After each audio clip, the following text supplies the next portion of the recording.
Download aplikasi Tarbiyah Sunnah di handphone Anda. Tersedia di Google Play dan App Store. Bismillahirrahmanirrahim. Assalamualaikum warahmatullahi wabarakatuh.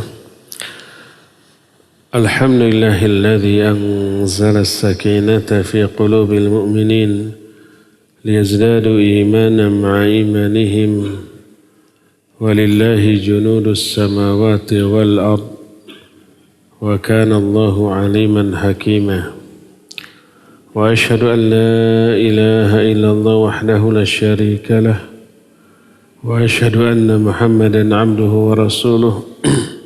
Ya ayyuhalladzina amanu taqullaha haqqa tuqatih wa la tamutunna illa wa antum muslimun wa ba'd. Ayyuhal hadirun jamaah Masjid Agung Al-Ukhwah Bandung yang Allah muliakan, juga para pendengar Radio Tarbiyah Sunnah Bandung,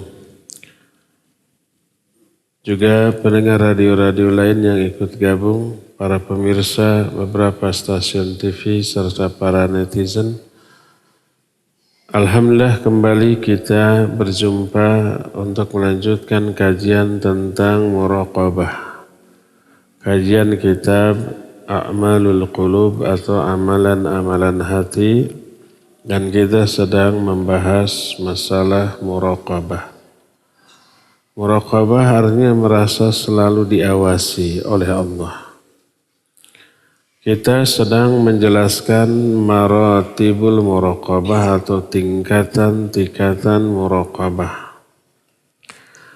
Sebagian ulama ada yang menjelaskan bahwa tingkatan muraqabah itu ada 3.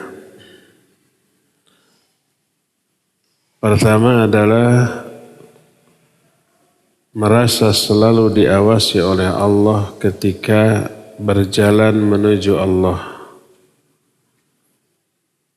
mendekat bertaqarrub kepada Allah.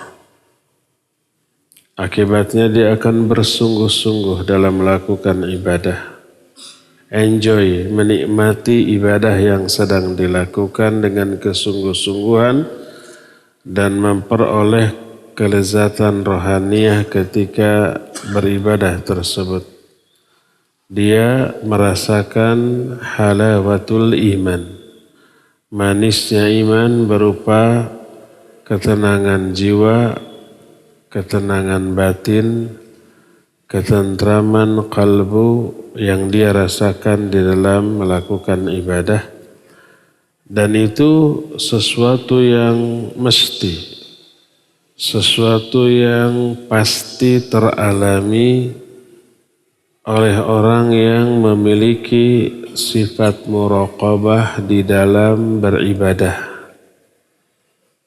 Siapa yang tidak merasakan manisnya iman ketika melakukan ibadah kepada Allah Azza wa Jalla, menunjukkan ibadahnya tidak disertai muraqabah. Karena apa? Karena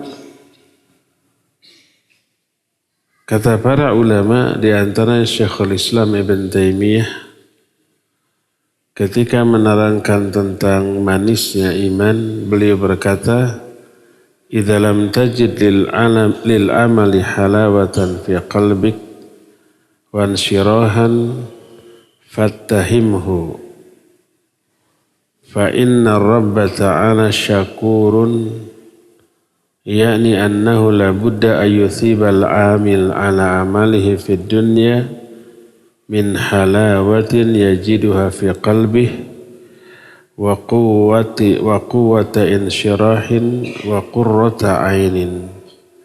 Fa haitsu lam yajid dzalik fa amaluhu madkhul." Apabila engkau tidak merasakan manisnya iman di dalam hatimu ketika beribadah, tidak merasakan ketenangan ketika beribadah, tuduhlah dirimu. Pasti ada kekurangan dalam ibadahmu. Karena Allah Azza wa Jalla maha syakur. Syakur itu artinya maha pembalas terhadap kebaikan manusia dengan dua jenis balasan. Pertama kontan, saat itu juga. Kedua yang tertunda kelak di akhirat. Maknanya Allah pasti memberikan balasan kepada orang yang beramal atas amalannya. Dan balasannya Allah kontan berikan di dunia berupa manisnya iman yang terasa dalam hati seorang hamba berupa ketenangan jiwa, ketentraman batin dan kenyamanan perasaan ketika melakukan ibadah serta kebahagiaan. Inilah yang diisyaratkan oleh Nabi alaihi salatu wassalam, wa ju'ilat qurratu aini fis shalah. Dijadikan kebahagiaan dalam diriku ketika sholat. Maka ketika seseorang tidak merasakan hal tersebut di dalam ibadahnya, amalannya tertolak. Inilah yang kemudian oleh para ulama disebut al-jannatu fid dunya. Surga di dunia adalah ini. Surga di dunia itu kelezatan ketika ibadah. Makanya berkata Syekhul Islam, inna fid dunya jannatan man lam yadkhulha lam yadkhul jannatal akhirah. Sesungguhnya di dunia ada surga. Siapa yang belum memasuki surga dunia, dia tidak akan merasakan surga akhirat. Dan cara untuk meraih surga dunia adalah dengan menghadirkan muraqabah ketika ibadah. Ketika ibadah itu sadari, yakini kita tuh sedang diawasi loh. Allah mengawasi. Para malaikat juga mengawasi. Bayangkan kalau kita beramal dengan pengawasan ketat, pasti amal kita sungguh-sungguh. Pasti kita akan kerahkan seluruh kemampuan kita untuk meraih kualitas amal yang paling maksimal. Inilah muraqabah tingkat pertama. Muraqabah tingkat kedua, muraqabah merasa selalu diawasi ketika akan menolak syariat Allah. Jangankan seluruhnya, walau hanya satu bagian kecil dari syariat ini. Maka dari muraqabah yang kedua ini lahir introspeksi lahir dan batin dari yang dilakukan oleh seorang hamba ketika dia akan melakukan sesuatu yang diinginkan oleh syahwatnya, dia benturkan dengan ketetapan syariat. Oh, ternyata berbenturan. Dia mundur dari keinginan syahwatnya. Akhirnya dia tinggalkan apa yang diinginkan oleh syahwatnya demi agar bisa tetap berjalan di atas ketetapan syariat. Apapun bentuk syahwatnya. Demikian juga ketika berhadapan dengan syubhat. Dia akan introspeksi, jangan-jangan syubhatnya ini mengundang murka dan azab Allah Azza wa Jalla. Akhirnya dia mundur dari mengikuti syubhatnya. Salah satu jenis syubhatnya adalah lebih mengutamakan akal daripada wahyu. Maka Allah Azza wa Jalla wanti-wanti jangan sampai mendahului Allah dan Rasulnya. Artinya lebih mengutamakan akal, perasaan, pendapat pribadi daripada ayat dan hadis, daripada Quran dan sunnah. Allah berfirman, ya ayyuhalladzina amanu la tuqaddimu baina yadayillahi wa rasulihi wattaqullah. Hai orang-orang yang beriman, jangan kamu mendahului Allah dan Rasulnya. Makna mendahului Allah dan Rasulnya adalah lebih mengedepankan akal, perasaan, pemikiran daripada Quran dan sunnah. Kalau Quran jelas nggak berani menentang. Karena itu ayat bisa kufur, tapi bisa membelokkan maknanya kepada makna yang sesuai dengan hawa nafsunya. Dan ini yang diwanti-wanti oleh Nabi SAW. Jangan fahami Quran sunnah dengan akal. Akal ini bukan alat membedah Quran sunnah. Kita berakal. Bisa nggak akal kita yang bodoh tentang IT, informasi teknologi, menerangkan kenapa HP ini bisa dipakai alat komunikasi dengan yang jauh dari sana? Akal kita bisa? Tidak bisa. Siapa yang bisa? Ahli IT. Kenapa ahli IT bisa? Karena akalnya diisi oleh ilmu tentang IT. Jadi ilmu lah yang menjadi alat yang bisa memahami kenapa HP ini bisa dipakai alat komunikasi, bisa menerangkan, bisa menjelaskan secara detail, bahkan bisa bikin. Kita enggak, padahal kita punya akal. Jadi akal bukan alat. Yang alat apa? Ilmunya yang diisikan ke akal kita. Kita tidak bisa menerangkan apa kaitan obat dengan penyakit yang kita derita. Kenapa? Umpamanya ya, obat penyakit apapun obatnya diminum. Walaupun ada borok di ujung kaki, obatnya diminum. Kenapa nggak diolesin saja? Akal kita yang tidak memahami ilmu kedokteran nggak bisa. Siapa yang bisa? Dokter. Kenapa dokter bisa? Karena punya ilmu tentang pengobatan. Bukan akalnya, tapi ilmu yang diisikan ke akal. Ini menunjukkan akal bukan alat untuk memahami segala sesuatu. Yang menjadi alat adalah ilmunya yang diisikan ke akal. Itu dalam urusan dunia. Apalagi dalam urusan agama, Quran sunnah jangan difahami oleh akal, bukan alatnya. Apa alatnya? Ilmu. Untuk membedah Quran ada ilmu tafsir. Untuk membedah hadis ada ilmu hadis. Pakai alat itu.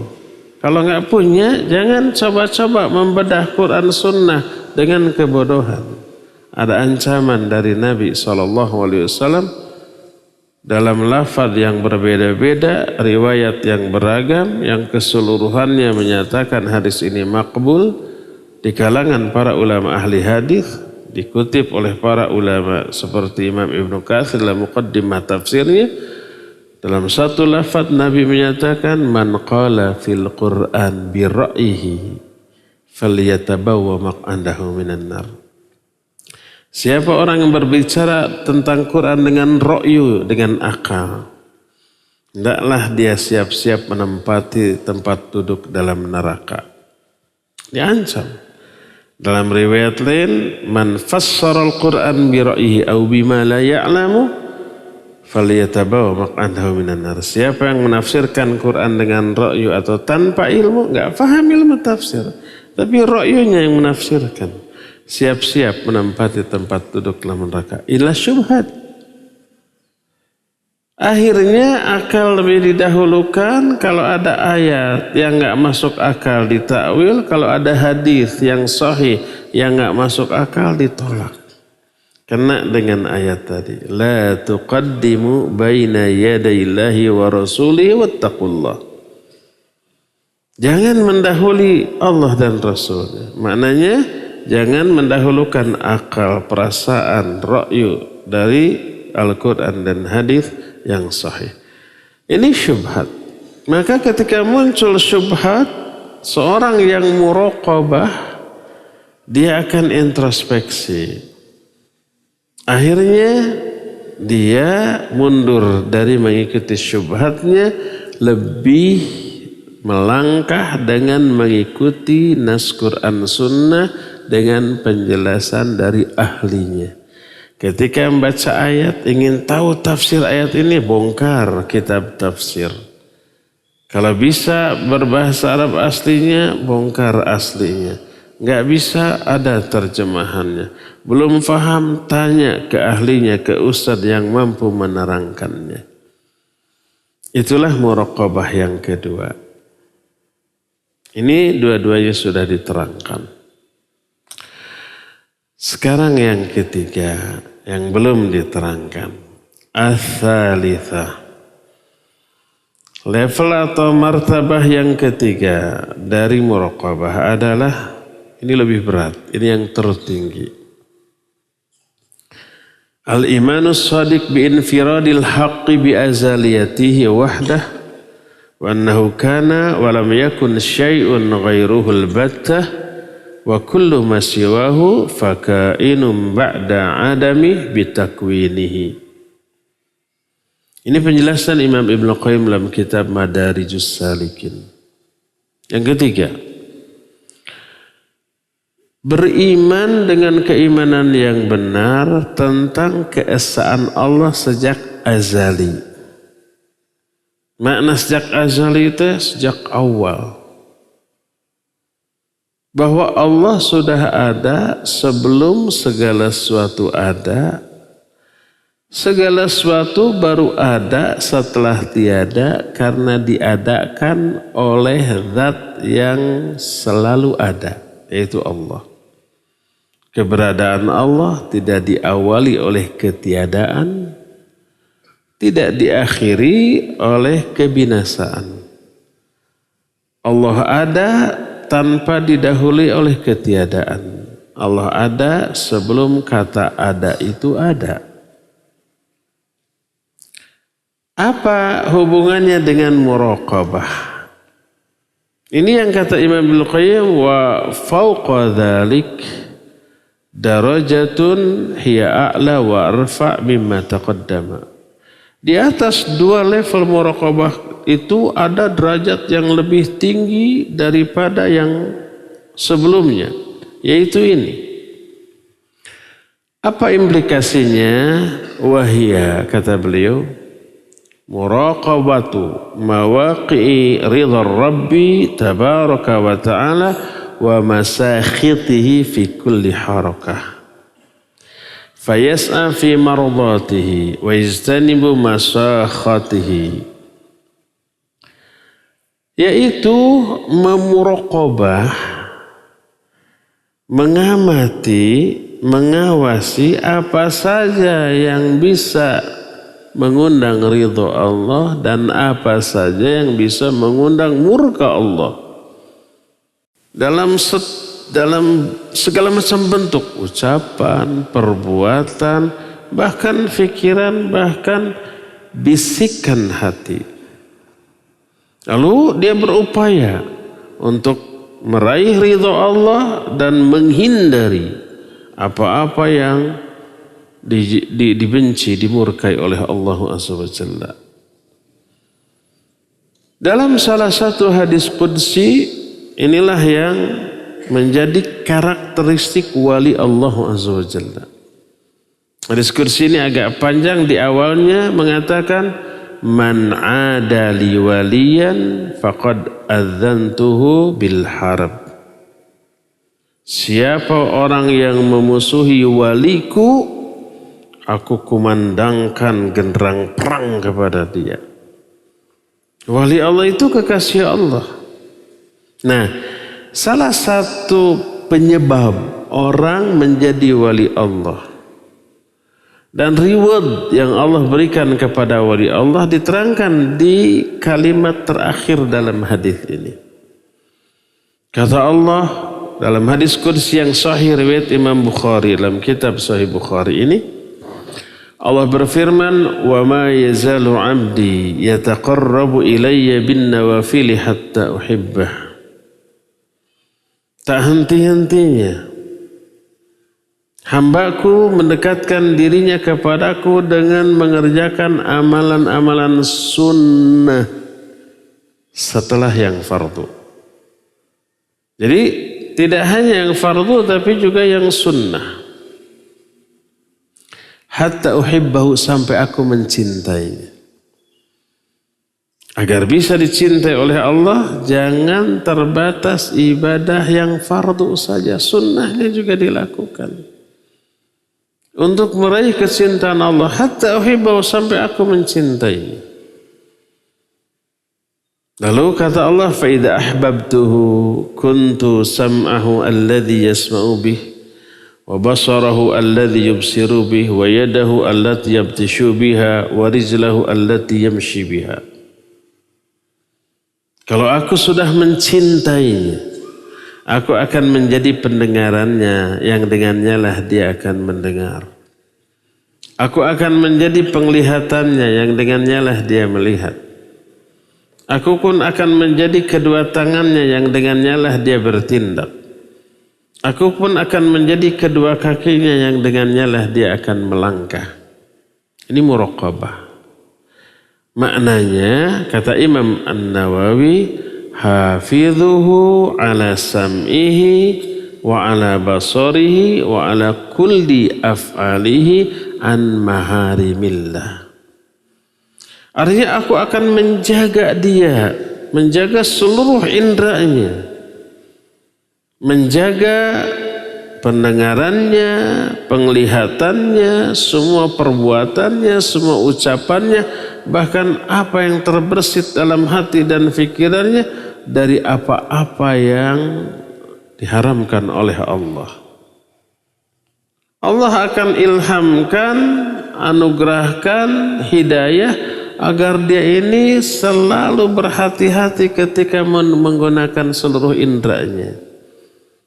Kalau indranya akan cenderung kepada hal yang bisa mengundang murka Allah, dia cepat berhenti, mundur kembali, istighfar kepada Allah Azza wa Jalla dan berbalik. Menggunakan indranya hanya untuk meraih apa yang diridhoi oleh Allah Azza wa Jalla. Inilah karakteristik wali Allah karena muraqabah. Inilah 3 tingkatan yang diterangkan oleh Imam Ibnu Qayyim dalam kitab Madarijus Salikin. Ulama lain menjelaskan level atau tingkatan muraqabah ini dengan pembagian yang berbeda. Ini hanya perbedaan metodologi. Tapi intinya sama. Samalah kalau kita ya belajar tata cara membaca Al-Quran antara metode Iqra dengan metode Qiraati, kan bedanya levelnya beda, caranya beda, tapi hasilnya cara bacanya sama apa beda? Sama. Dulu sebelum ada Iqra, sebelum ada Qiraati, zaman saya masih kecil, saya pernah kecil. Ketika belajar baca Al-Quran gimana? Itu dari Quran kecil dulu ya. Huruf hijaiyah dulu, alif, ba, ta, tha sampai iya. Terus pakai fatah semua, a, ba, ta, tha, jaha, ho, jaha, kho, dadha, roja gitu ya. Dadha, roza, jadi lupa lagi. Ada yang mengalami begitu? Siapa yang mengalami? Orang jadul itu. Nah, dulu belajar begitu. Sekarang ada Iqra, ada Qiraati, beda metodenya. pembagiannya beda. Hasil akhirnya sama, cara bacanya sama, nggak ada yang beda. Nah, para ulama dalam menjelaskan apapun begitu, ada perbedaan penjelasan metodologi tapi hasil akhir sama. Termasuk dalam muraqabah, termasuk dalam masalah tauhid. Ada ulama yang membagi tauhid 3, yaitu tauhid rububiyah, uluhiyah, asma sifat. Ada seperti Imam Ibnu Qayyim, ada tauhid yang pertama yaitu tauhid yang berupa teori saja, dan itu mencakup rububiyah dan asma sifat. Ada tauhid al-talab wa qasad, dan itu tauhid al-uluhiyah. Itu beda pembagiannya. Itu masing-masing ulama punya metodologi, tapi inti ajarannya sama. Tadi Imam Ibnu Qayyim membagi maratib muraqabah menjadi 3. Sebagian lagi ada yang membagi 2. Wa ba'duhum ja'ala al-muraqabah 'ala al-martabatain. Sebagian ulama lain membagi muraqabah menjadi 2 level. Pertama, muraqabatus siddiqin al-muqarrabin. Pertama, muraqabahnya para siddiqin dan para muqarrabin. Muqarrabin itu orang-orang yang dekat dengan Allah. Yaitu muraqabah ta'zim wal ijlal. Muraqabah dia maknanya selalu mempertimbangkan amal-amalnya termasuk isi hatinya karena mengagungkan dan memuliakan Allah Subhanahu wa ta'ala. Dia akan mempertimbangkan penggunaan seluruh indranya, anggota tubuhnya agar menjauhi yang mubah. Dijauhi yang mubah, apalagi yang haram. Jadi dia itu amalannya antara wajib sunnah, wajib sunnah. Ketika dia melakukan ketaatan seolah-olah seluruh anggota tubuhnya memang tercipta untuk itu. Tanpa harus berpikir, mempertimbangkan, pokoknya jalan otomatis begitu saja. Ini yang pertama. Level yang kedua disebut muraqabah al-wara'iyyin ashabil yamin. Muraqabahnya orang-orang yang wara' dan ashabul yamin. Yang pertama muraqabun, yang kedua ashabul yamin. Dan ini 2 kelompok yang selamat di antara 3 kelompok manusia yang diterangkan baik dalam Al-Fatihah, dalam surah Al-Waqi'ah, wa kuntum azwajan thalatha fa ashabul yamin ma ashabul yamin. Terus yang kedua wa ashabus shimal ma ashabus shimal. Terus was-sabiqun as-sabiqun ulaikal muqarrabun. Kelompok kanan selamat, kelompok kiri ini yang celaka. Terus yang terbaik as-sabiqun, mereka al-muqarrabun. Nah, dalam masalah muraqabah al-muqarrabun level teratas. Level keduanya ashabul yamin, orang-orang yang wara'. Siapa mereka? Mereka adalah orang-orang yang lebih didominasi oleh kesadaran dan keyakinan bahwa Allah selalu mengawasi seluruh lahir dan batinnya. Kadang lupa, lalai sebentar, tapi lebih dominan sadar bahwa dirinya itu diawasi. Lalu terkuasailah dia oleh rasa malu kepada Allah.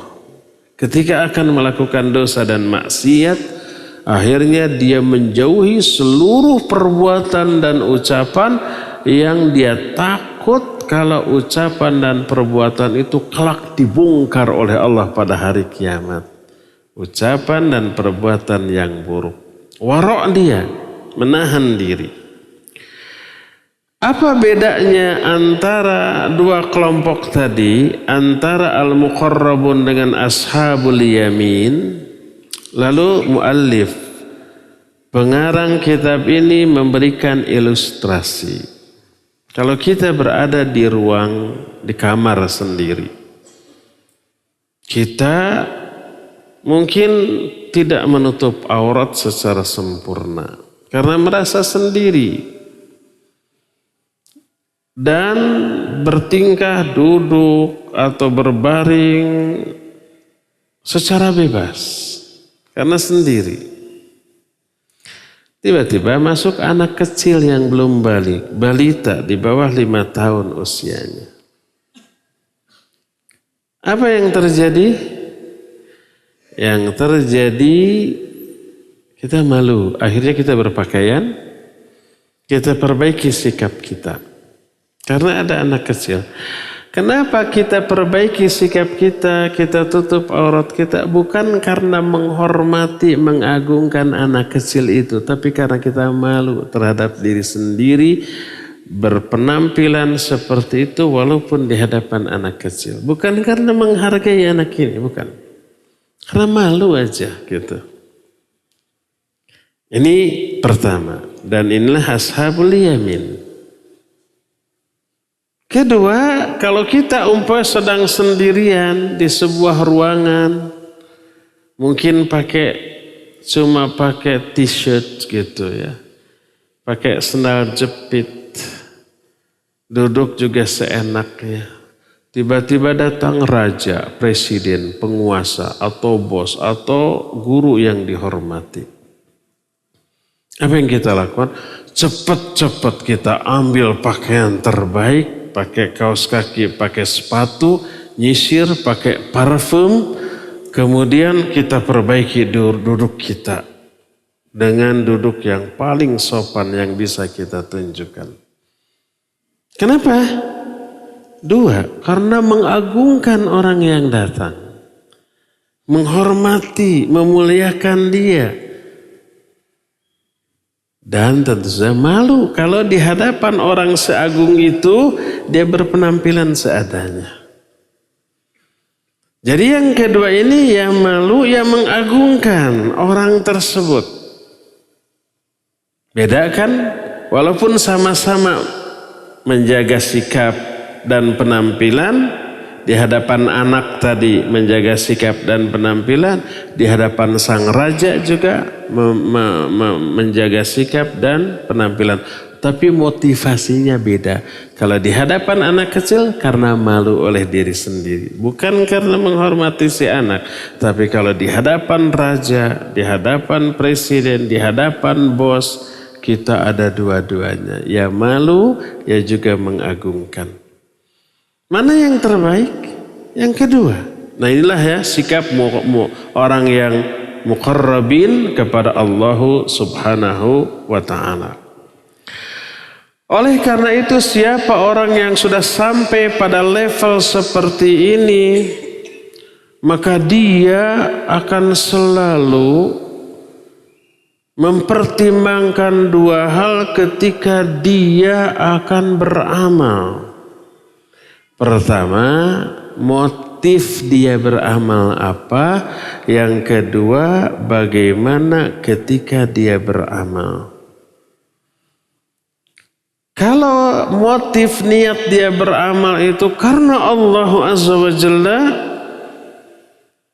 dia teruskan amalnya.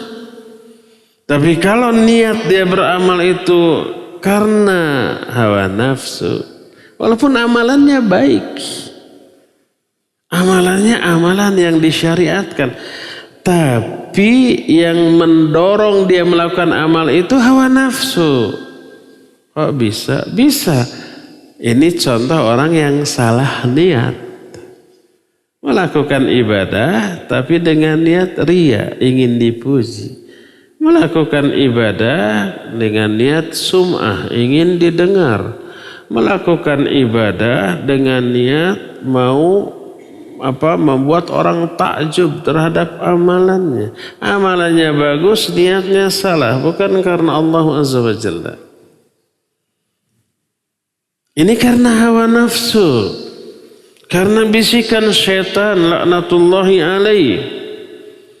Maka ini yang pertama, apakah yang akan saya lakukan itu lillah atau linnafs, litafakhur atau lita'ajub binafsi? Apakah karena Allah atau karena hawa nafsu, atau karena untuk membuat diri kita bisa membanggakan diri di hadapan orang lain? Kalau ternyata dia melakukannya dengan niat yang salah, yang keliru, maka dia cancel.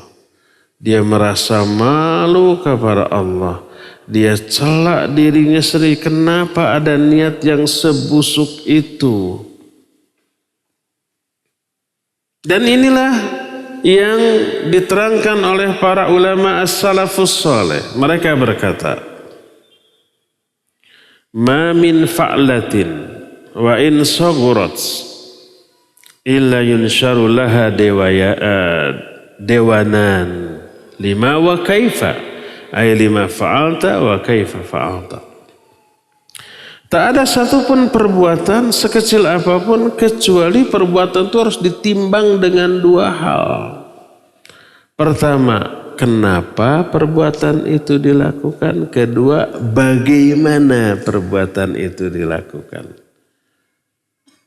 Kenapa kamu lakukan itu dan bagaimana?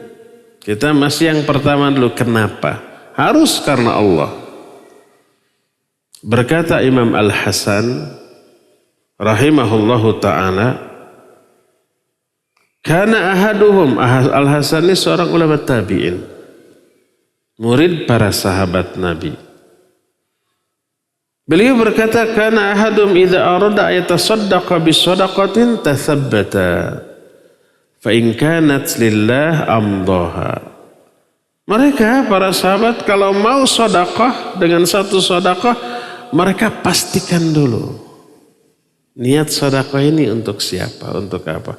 Kalau ternyata karena Allah, maka dia lakukan.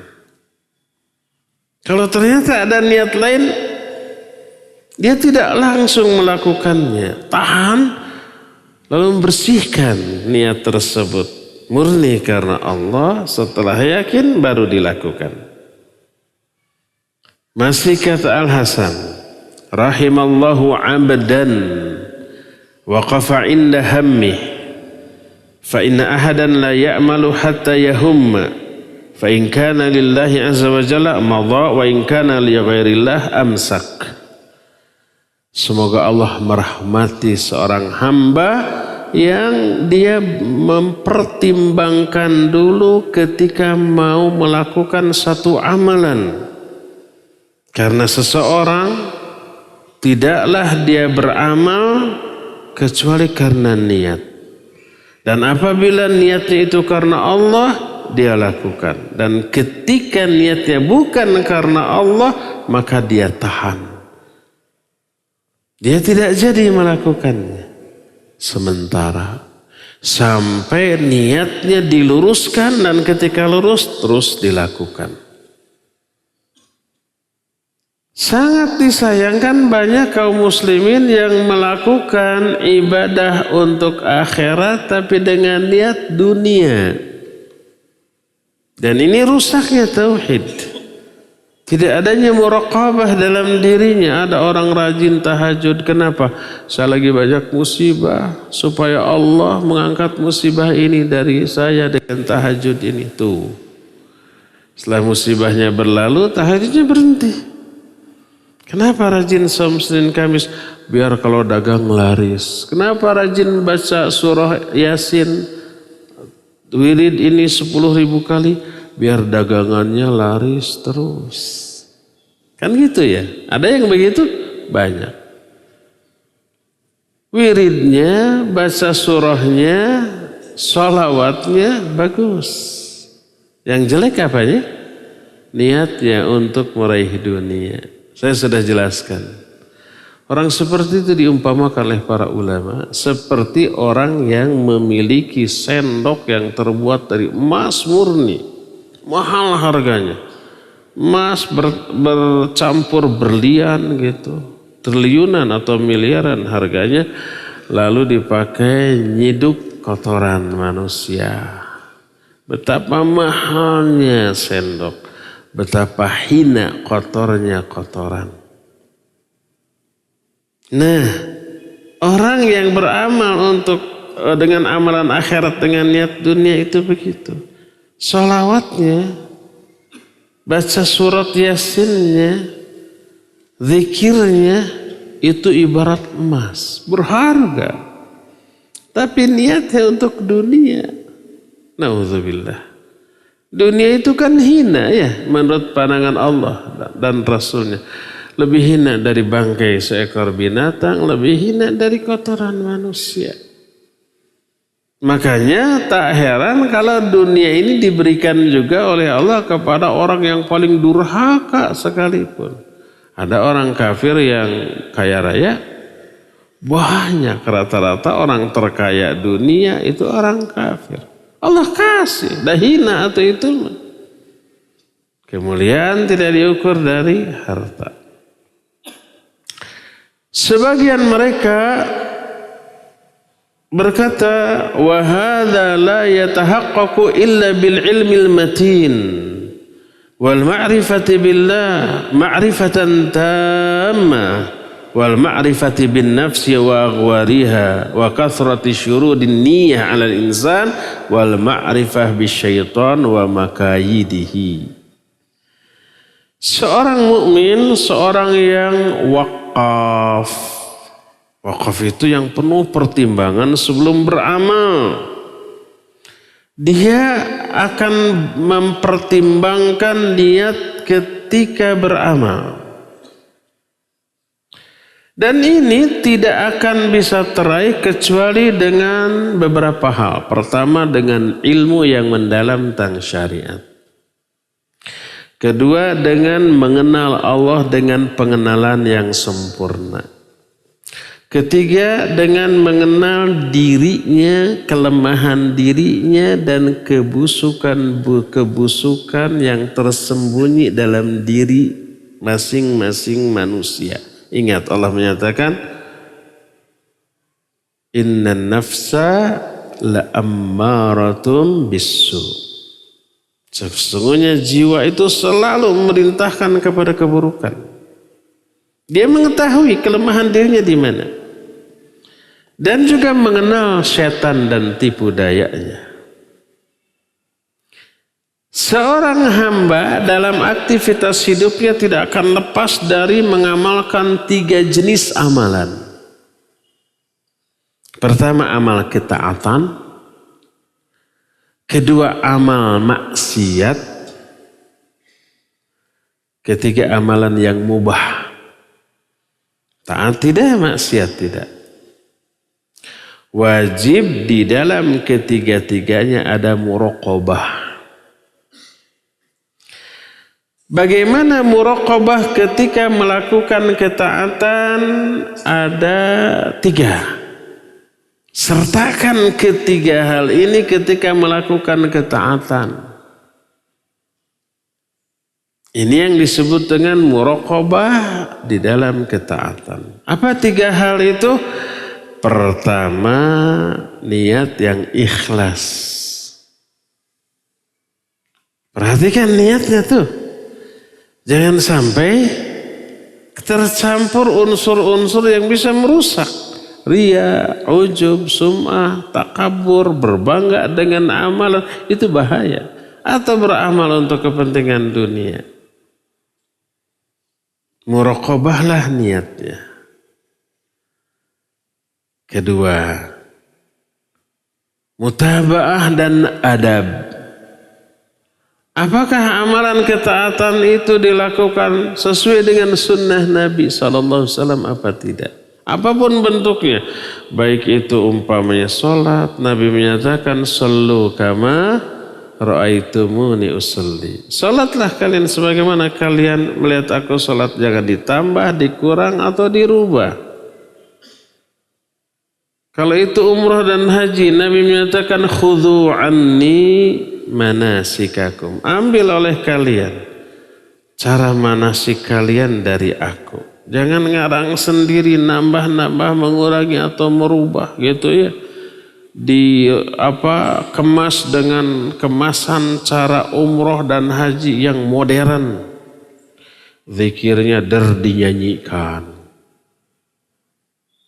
Dikompakkan. Nabi dan para sahabat tidak kompak. Ketika berzikir, ketika tawaf dan sa'i, masing-masing zikirnya. Akhirnya supaya lebih bagus, kompak bareng-bareng. Dipimpin oleh iman, dinyanyikan, zikir, isinya zikir, tapi ada nada tertentu dinyanyikan, seru, kompak. Ditambah itu atau bahkan dirubah ya dari apa yang dicontohkan oleh Nabi SAW. Ingat, fa inna khairal hadiyu Muhammadin sallallahu alaihi wasallam. Sebaik-baik contoh adalah contoh dari Nabi sallallahu alaihi wasallam. Jadi yang kedua, muraqabah, mutabaahnya. Ketiga, ini ruh dari ibadah itu. Perhatikan, ada enggak ruhnya? Maknanya adalah ibadah, gerakan lahiriah kita dalam beribadah itu sebenarnya digerakkan oleh jiwa dan hati kita. Hati kita yang ibadah, lalu anggota badan kita mengikuti instruksi hati. Kebanyakan orang ketika ibadah, baik sholat, saum, haji atau yang lain-lainnya, itu hanya anggota badannya saja, hatinya nggak ikut sholat. Anggota badannya takbir, ngangkat tangan, Allahu Akbar, sedekah, baca, hati pikirannya ngapain coba? Ingat ke urusan dunia, ingat ke pekerjaan, ingat hutang, ingat ini itu. Ada yang begitu sholat ini? Kebanyakan begitu. Nggak ikut sholat hatinya tuh. Itu ruh sholat, itu kekhusyuan tuh. Demikian juga ibadah-ibadah lain ada ruhnya tuh. Ada kekhusyuan tuh. Coba muraqabah aspek itunya. Ketika wudu, orang kan tidak menghayati hakikat di balik wudu seperti yang dijelaskan oleh Nabi SAW.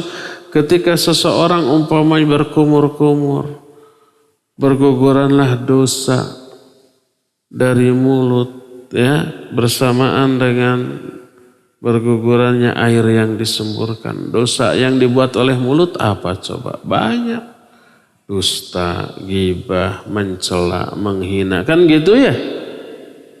Atau nggak ngomong, cuma jebi kepada orang sini gitu, itu juga dosa loh. Bikin orang sakit hati ya.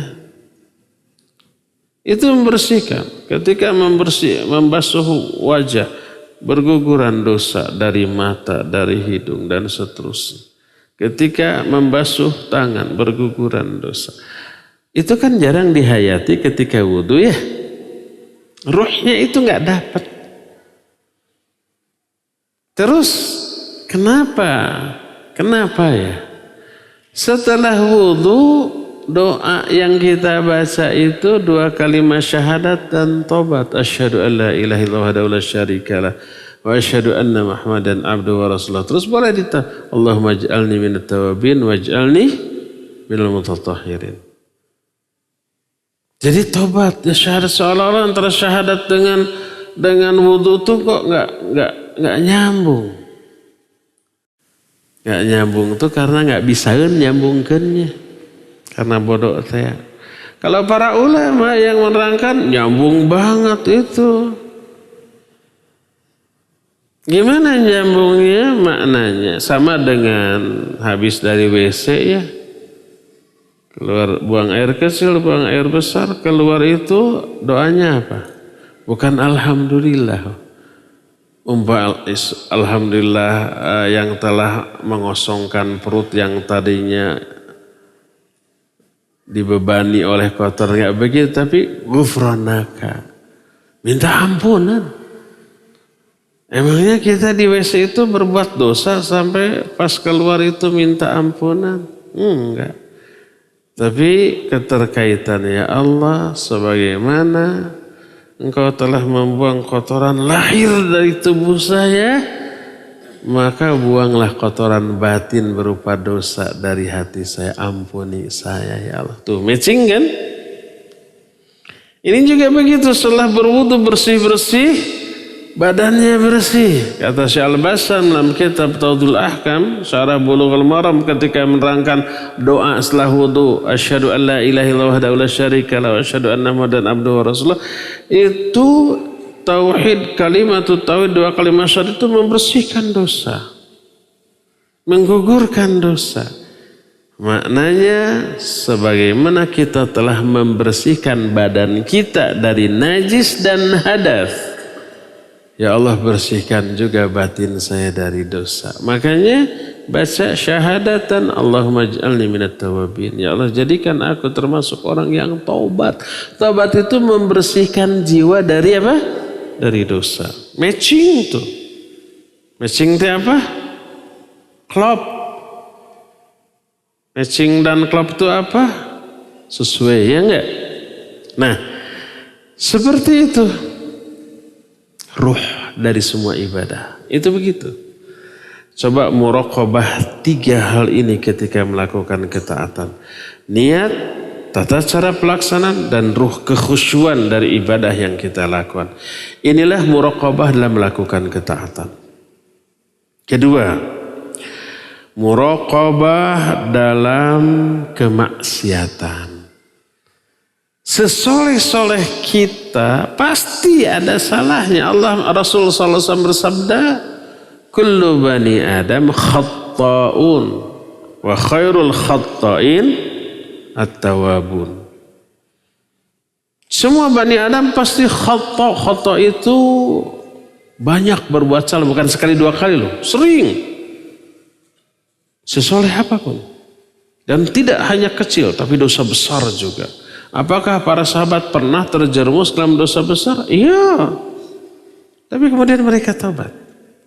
Utsman bin Affan lari dari medan perang, iya. Tapi terus beliau taubat. Taubatnya diterima dan menjadi manusia yang lebih baik setelah bertaubatnya. Banyak sahabat-sahabat yang terjerumus dalam dosa besar, tapi kemudian taubat. Sesoleh apapun pasti salah. Tapi sebaik-baik orang bersalah adalah yang taubat. Dan ini yang diisyaratkan dalam Al-Quran tentang ciri orang bertakwa.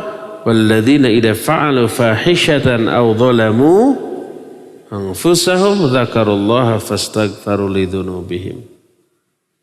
Orang takwa adalah orang yang apabila mereka berbuat keji atau zalim kepada diri sendiri, ini dosa besar loh. Mereka cepat ingat kepada Allah dan meminta ampun atas dosa-dosanya. Jadi yang pertama, orang pasti maksiat. Bagaimana muraqabah setelah bermaksiat? Yang pertama, menyesal sudah melakukan. Kemudian bertobat dari hal tersebut dan merasa malu kepada Allah sudah terjerumus ke dalam dosa itu, lalu memperbaiki diri. Orang yang sudah tobat dari dosa seringkali lebih baik dibanding sebelum berdosa. Makanya Allah Azza wa Jalla tidak suka kalau manusia tidak bersalah.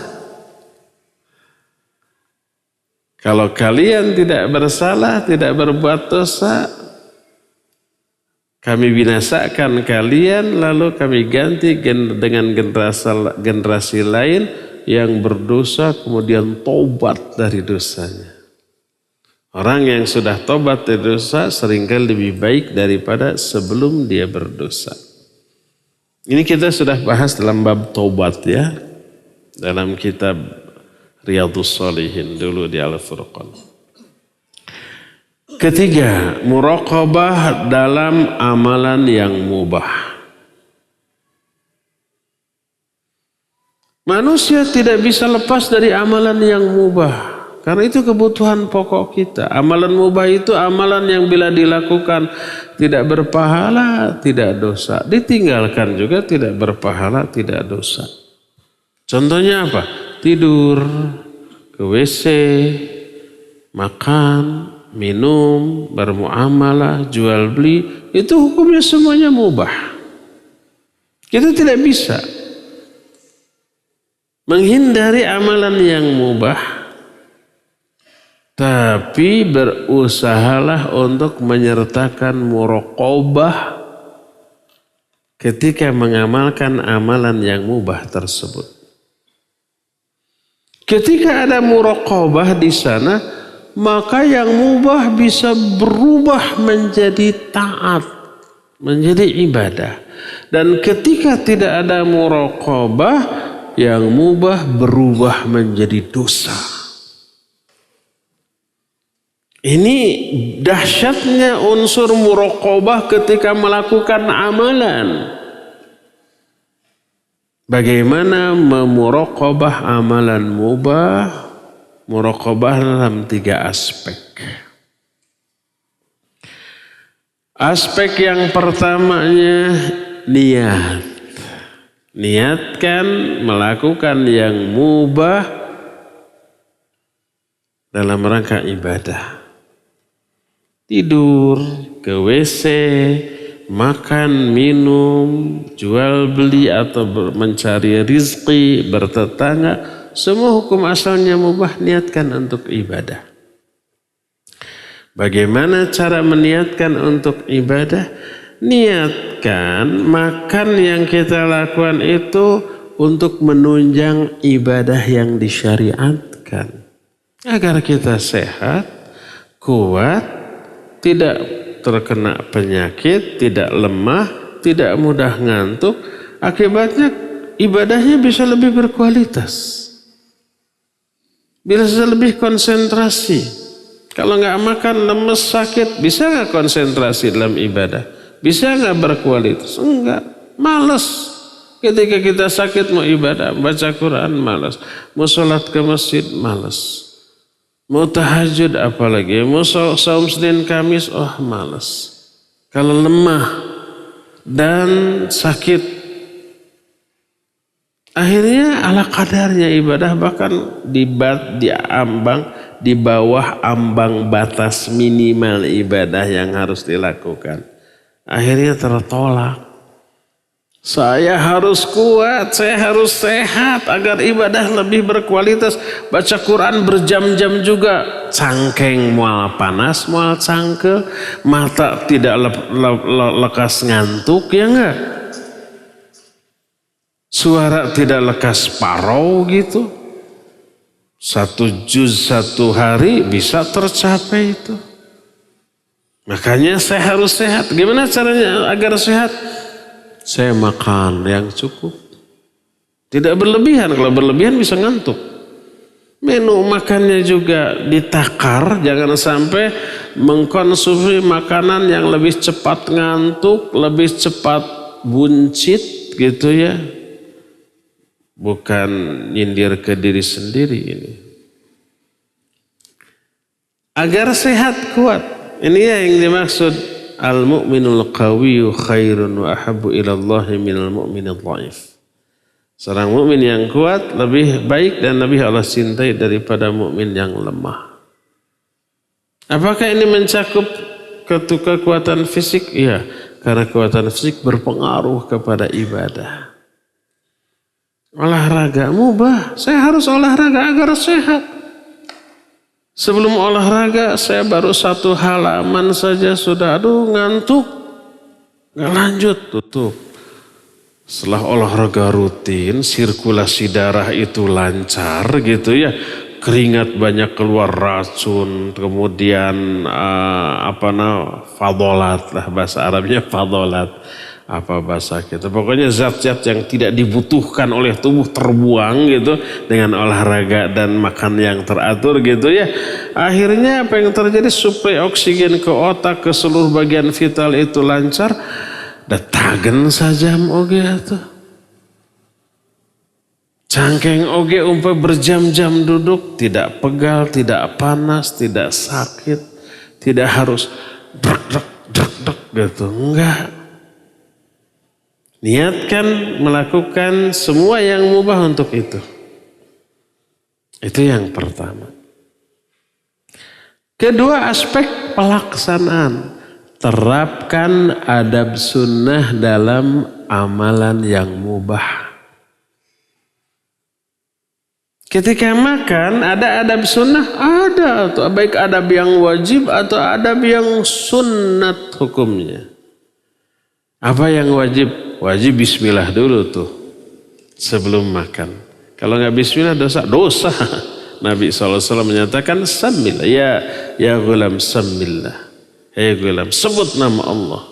Kalau nggak disebut nama Allah, setan ikut tuh makan dengan kita. Jadi bismillah itu adab. Apakah wajib dengan 3 jari? Kalau makan sayur dengan 3 jari, nyamos. Makan bubur 3 jari. Yang dimaksud dengan makan sunnah dengan 3 jari adalah makanan-makanan yang berupa biji-bijian. Kurma, kacang-kacangan. Agar apa? Agar tidak terlalu banyak. Salah satu hikmahnya, kalau umpah kita ngarawu gitu, orang melotot, aduh kehabisan, akhirnya berebut. Timbul apa? Persaingan tidak sehat.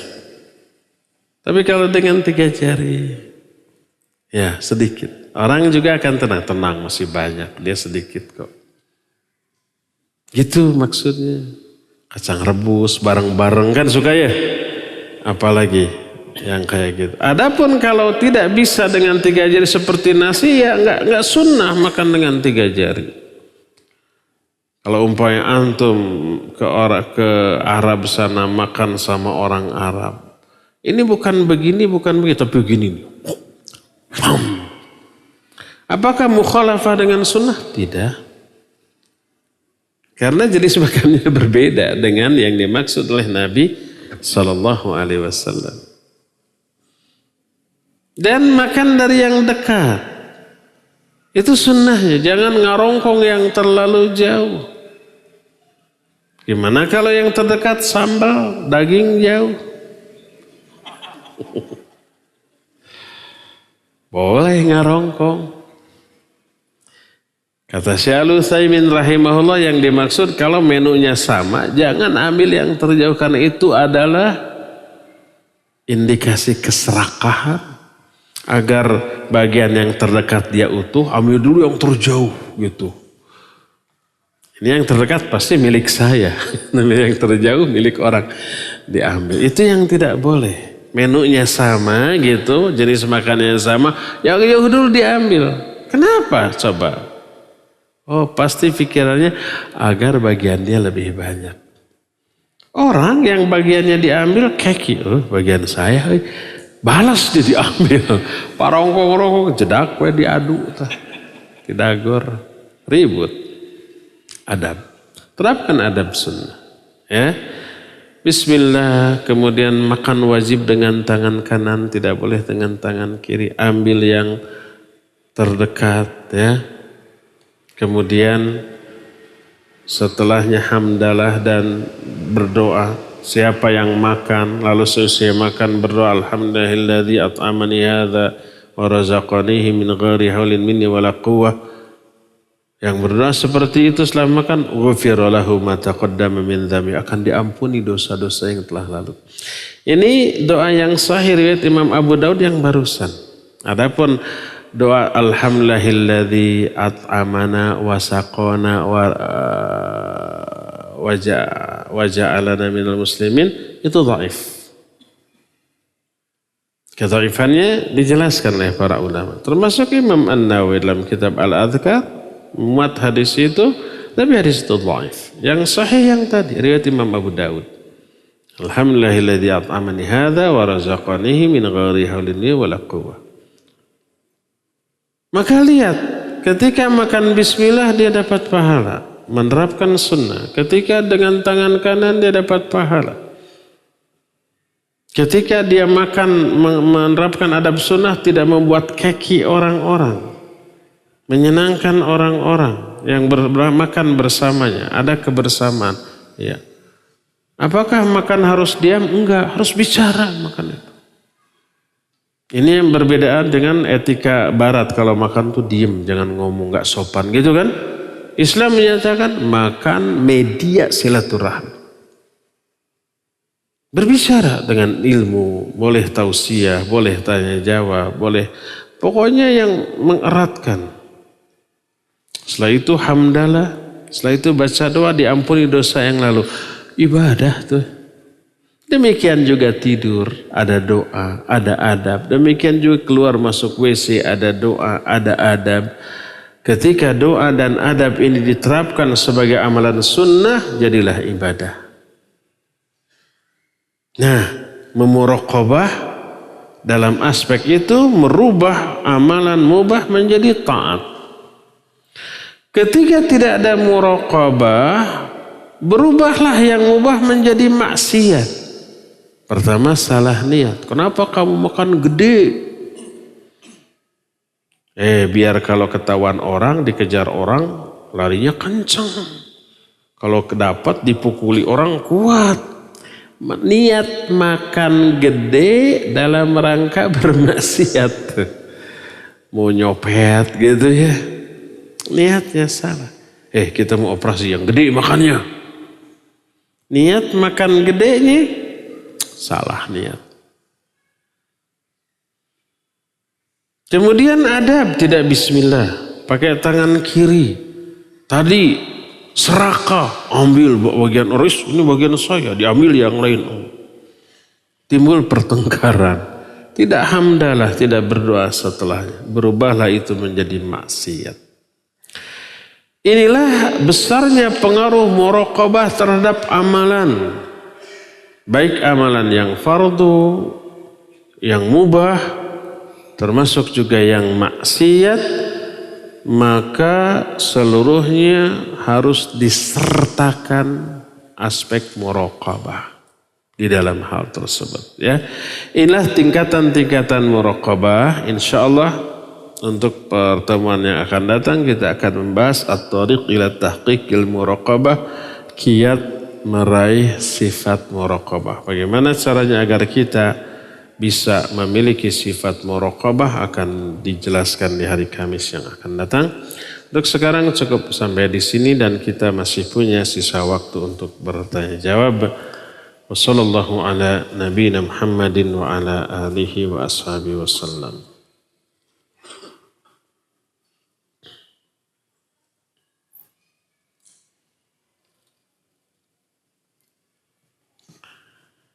Apakah berzikir harus dalam keadaan suci atau berwudu? Kalau di luar sholat tidak. Boleh berzikir walaupun kita berhadas, baik termasuk hadas besar nggak apa-apa. Ketika kita junub atau wanita haid, boleh nggak istighfar? Alhamdulillah, Allahu Akbar, boleh tetap.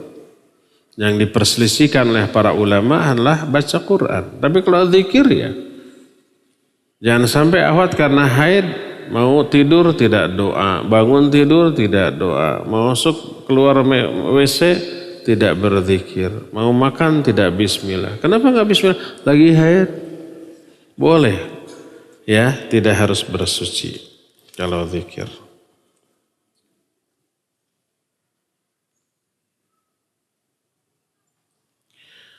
Saya depresi sampai saya tidak kuat dan protes sama Allah. Kenapa hidup saya? Saya malas sholat.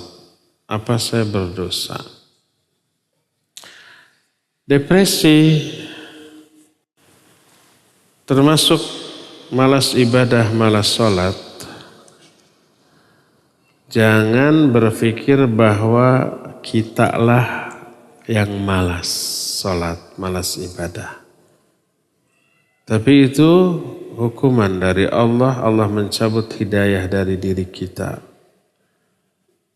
Agar kita malas ibadah, malas berdoa, malas zikir, malas ibadah, malas amal soleh kayak gitu. Itu pasti karena sebab. Mungkin kita banyak terjerumus ke dalam dosa, ke dalam maksiat. Akibatnya Allah hukum dengan stres, dengan malas melakukan ibadah dan kebaikan. Apa yang harus kita lakukan bila demikian? Pertama, introspeksi diri. Dosa apa yang sudah saya lakukan? Lalu tobatlah dari dosa itu. Menyesal, sudah melakukan dosa itu, berhenti dari dosa itu dan bertekad untuk tidak mengulang kembali. Dan bila dosanya berkaitan dengan hak orang lain, kembalikan hak itu kepada orangnya.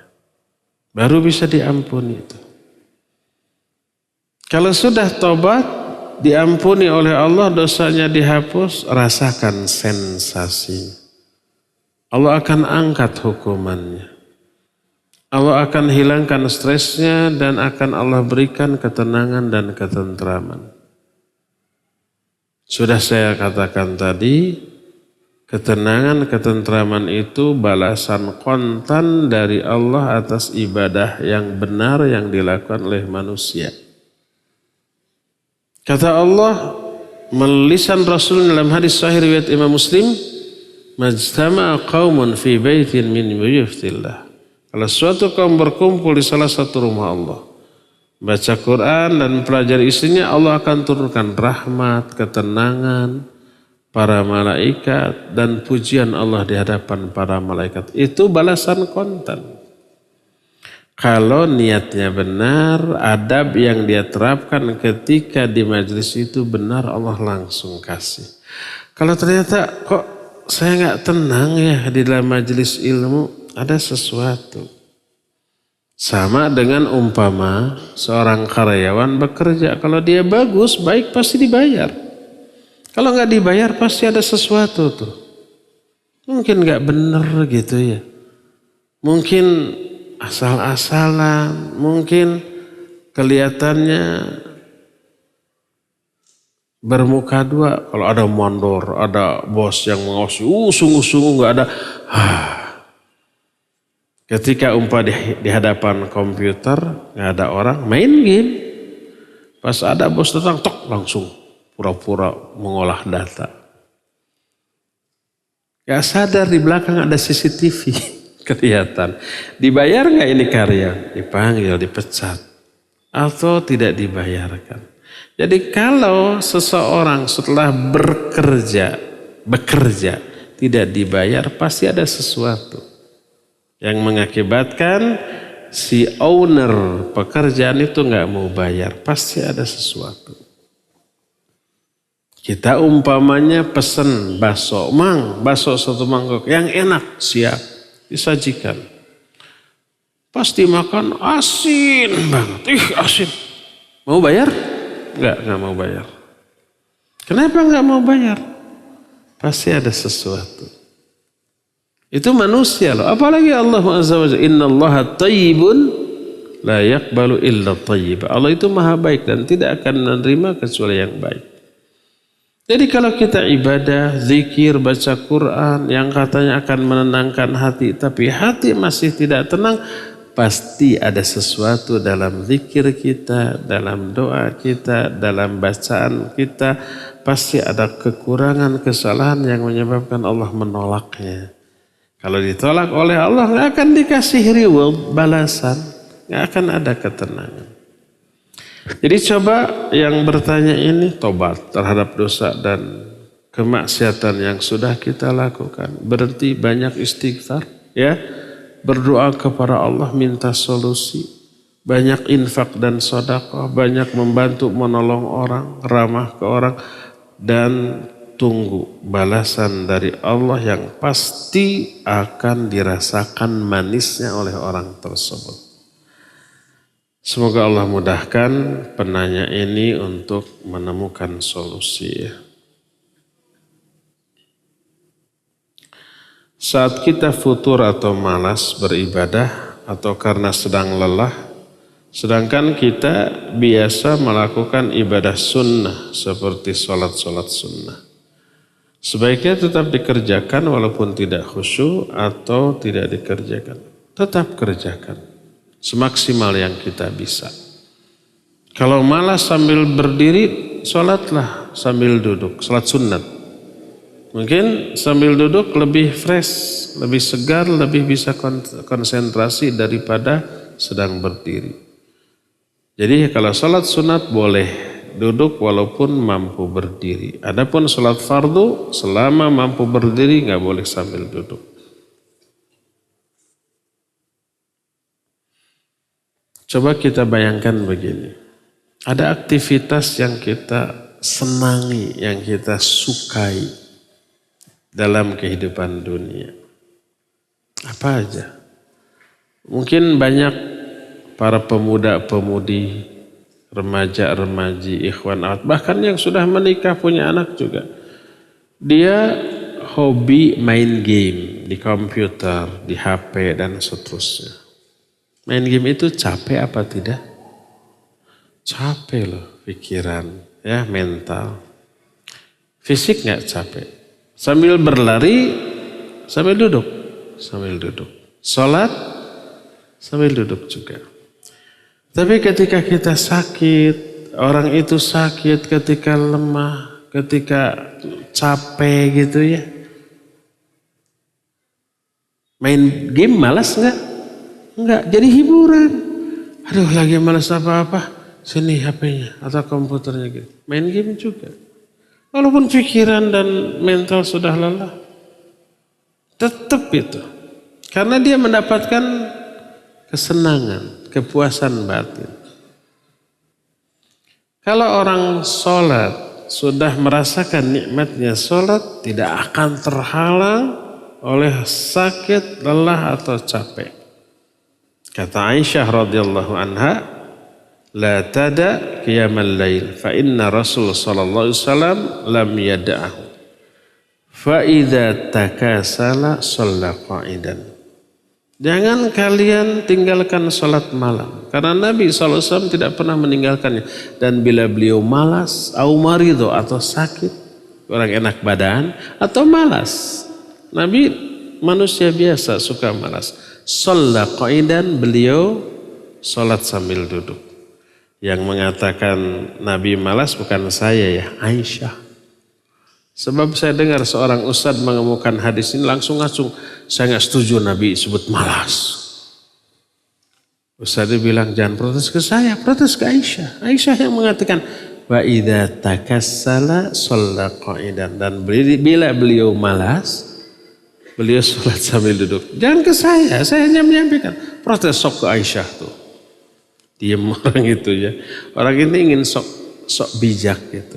Nabi gak mungkin malas. Disangkanya Nabi bukan manusia. Disangkanya robot. Sebagai Nabi, sebagai manusia, beliau ada malas, ada sakit, ada lapar, ada marah, ada haus ya gak? Dan itu tidak keluar dari kemaksuman beliau ya.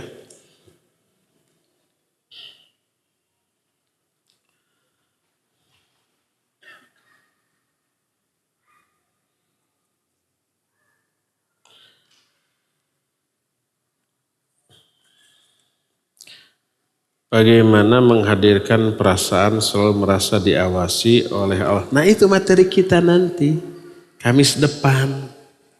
Penanya ini harus hadir lagi. Pertanyaannya dijawab sejam full nanti ya. Mungkin beberapa kali pertemuan sebab poinnya banyak. Karena ketika saya marah ataupun kesel, saya jadi lupa kalau Allah selalu mengawasi. Sehingga saya suka ngedumel dalam hati. Mohon pencerahan. Hadir lagi Kamis depan ya, insyaallah.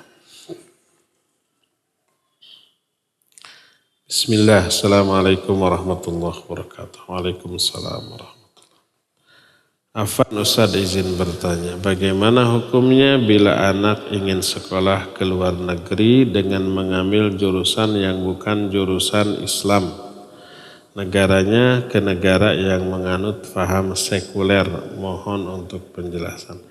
Kalau wanita jelas nggak boleh, haram, tidak boleh. Nah sekarang kalau laki-laki bagaimana? Boleh, kita pernah bahas. Pergi ke luar negeri dan tetap menetap di negeri tersebut, termasuk negeri kafir dengan beberapa syarat. Syarat yang pertama adalah untuk keperluan yang syar'i atau yang super urgen. Yang syar'i itu contoh umpamanya mempelajari Islam. Apa ada pelajaran syariat Islam di negeri kafir? Ada. Walaupun tidak dianjurkan. Karena guru-gurunya para orientalis. Banyak pemuda Islam belajar Islam ke barat, ke Amerika, ke Eropa. Sampai mencapai gelar doktor. Pulang ke Indonesia jadi apa? Jadi pluralis. Akhirnya aneh-aneh pemikiran, itu berbahaya. Jadi yang pertama, untuk sesuatu yang syar'i. Apa contohnya yang syar'i? Dakwah. Ada ustadz yang dikirim ke negeri kafir, tinggal di sana berapa bulan. Iya, untuk dakwah boleh di sana. Baik ustadznya atau umpamanya pengelola kegiatan dakwah. Dia bukan ustadz tapi dia bisa mengkoordinir kegiatan pengajian daurah. Setelah umpamanya mengontak berapa orang muslim di sana, undang ustadz dari negaranya untuk ngisi daurah, ngisi ngajar. Dia nggak bisa ngajar tapi bisa mengkoordinir. Dia harus tinggal di sana, boleh. Dengan adanya dia dakwah jadi berkembang. Orang Islamnya nambah.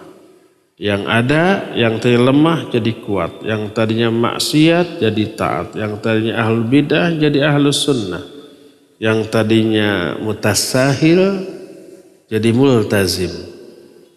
Ya, adanya dia. Dia nggak ngajar, tapi dia mengkoordinir, panggil ustaz. Itu boleh, bagus. Itu syarat yang pertama, keperluannya urgen. Dan mempelajari ilmu dunia bukan keperluan yang syar'i yang urgen, nggak boleh. Kedua, dia harus punya iman yang kuat. Kalau nggak kuat iman, dia bisa terkena syahwat. Di sana kan pergaulan bebas, laki dan perempuan asal suka sama suka, gapruk siga hayam. Dan tidak dianggap tercela di sana, dianggap lumrah wajar. Umpama bergaul minuman yang beralkohol, yang memabukkan. Aduh, karena imannya nggak kuat, ikut minum. Imannya harus kuat. Ketiga, syarat ketiga, ilmu syar'i yang mencukupi. Karena di sana banyak kasus fiqih yang membutuhkan ilmu. Bagaimana kalau umpamanya datang waktu sholat, nggak ada masjid kan di sana. Terus musim dingin, wudunya nggak bisa wudu, kayak air es gitu. Itu membutuhkan kemampuan pemahaman fikih yang mendalam. Bagaimana cara mengusap kaos kaki ketika berwudu? Sholat di kendaraan, sholat di pinggir jalan. Bagaimana di sana kan WC-nya itu tidak ada air semprotan untuk ceboknya, yang ada apa? Tisu, nggak sah, najisnya tetap ada gitu ya. Bagaimana mengantisipasinya? Kayak begitu. Bagaimana kalau dia datang ke teman yang kafir, disuguhi suguhannya buah-buahan, sayuran gitu ya. Tapi piringnya mungkin pernah dipakai daging babi, daging anjing, hal-hal yang diharamkan. Gelasnya dikasih kopi, tapi pernah dipakai wine, pakai minuman keras. Boleh enggak?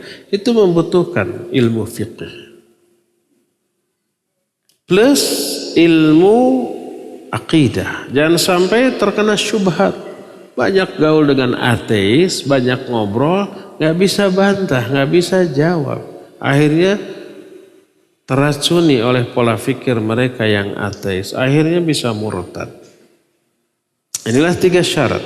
Syarat pertama kepentingannya adalah kepentingan yang syar'i.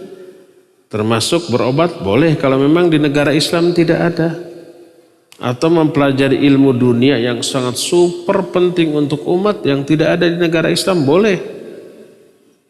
Nah, syarat yang keduanya memiliki iman yang kuat, yang ketiga memiliki ilmu yang mencukupi ya. Kalau tidak terpenuhi salah satu di antara syarat itu maka tidak boleh.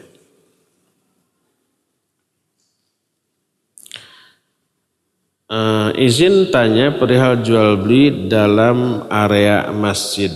Itu batasannya sampai di mana? Apakah di luar pagar atau di luar teras masjid? Tidak ada nas Quran dan hadis yang menjelaskan batasan masjid. Kalau tidak ada, kembalikan ke uruf, ke kesepakatan orang. Sekarang mana batasan masjid? Pintu. Kalau orang umpamanya dalam masjid ngobrol, heureuy, suruh keluar. Keluar kemana? Keluar pintu, di luar pintu itu sudah masuk di luar, ya enggak? Ketika kita masuk masjid ada doa dan adab. Ketika masuk masjid langkah mana yang harus dahulukan? Kanan. Ketika keluar? Kiri. Di mana itu dilakukan? Pasti pintu. Itu batasan antara luar dan dalam. Di sana di pintu kita baca doa masuk masjid, kita baca doa keluar masjid, kita langkahkan kaki kanan ketika masuk, kaki kiri ketika keluar. Di mana itu dilakukan? Di pintu. Itulah batasan.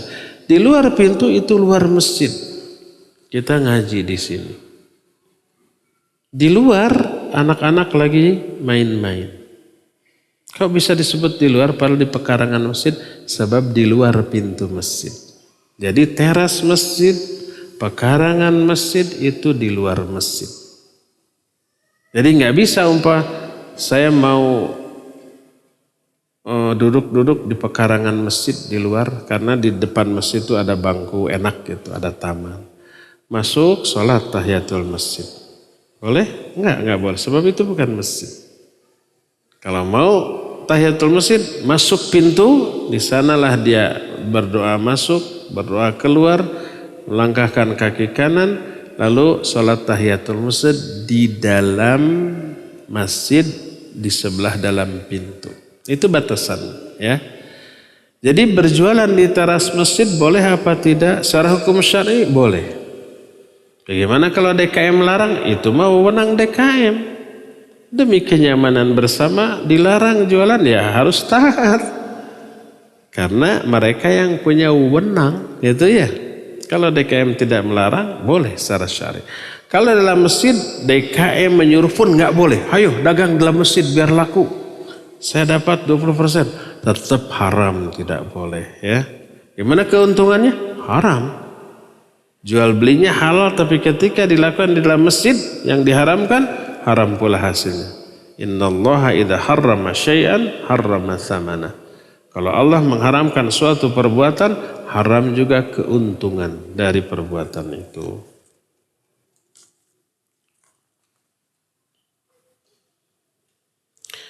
Bagaimana niat yang baik dalam rangka ibadah, dalam bekerja?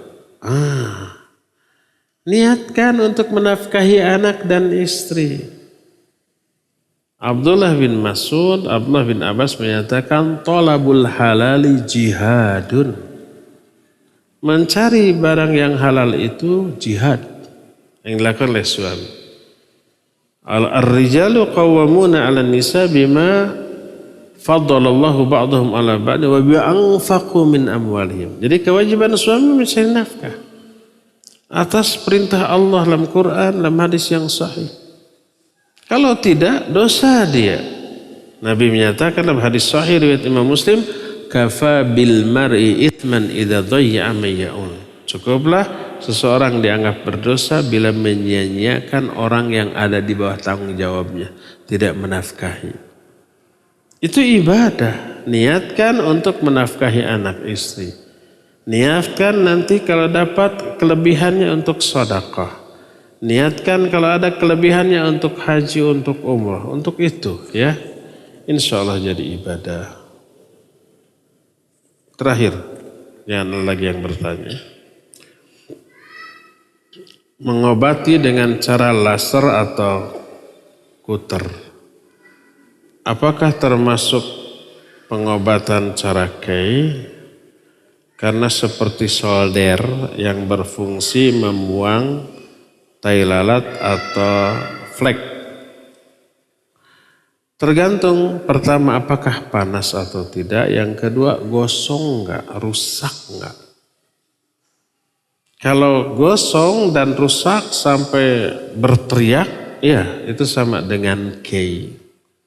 Tapi kalau tidak gosong, tidak panas sampai berteriak, berarti tidak sama.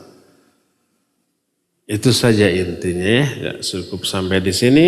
Insyaallah kita jumpa lagi besok membahas masalah tauhid, dan untuk amalan hati kita akan lanjutkan Kamis yang akan datang. Subhanakallahumma bihamdik asyhadu an la ilaha illa anta astaghfiruka wa atubu ilaik walhamdulillahirabbil alamin. Wassalamualaikum warahmatullahi wabarakatuh.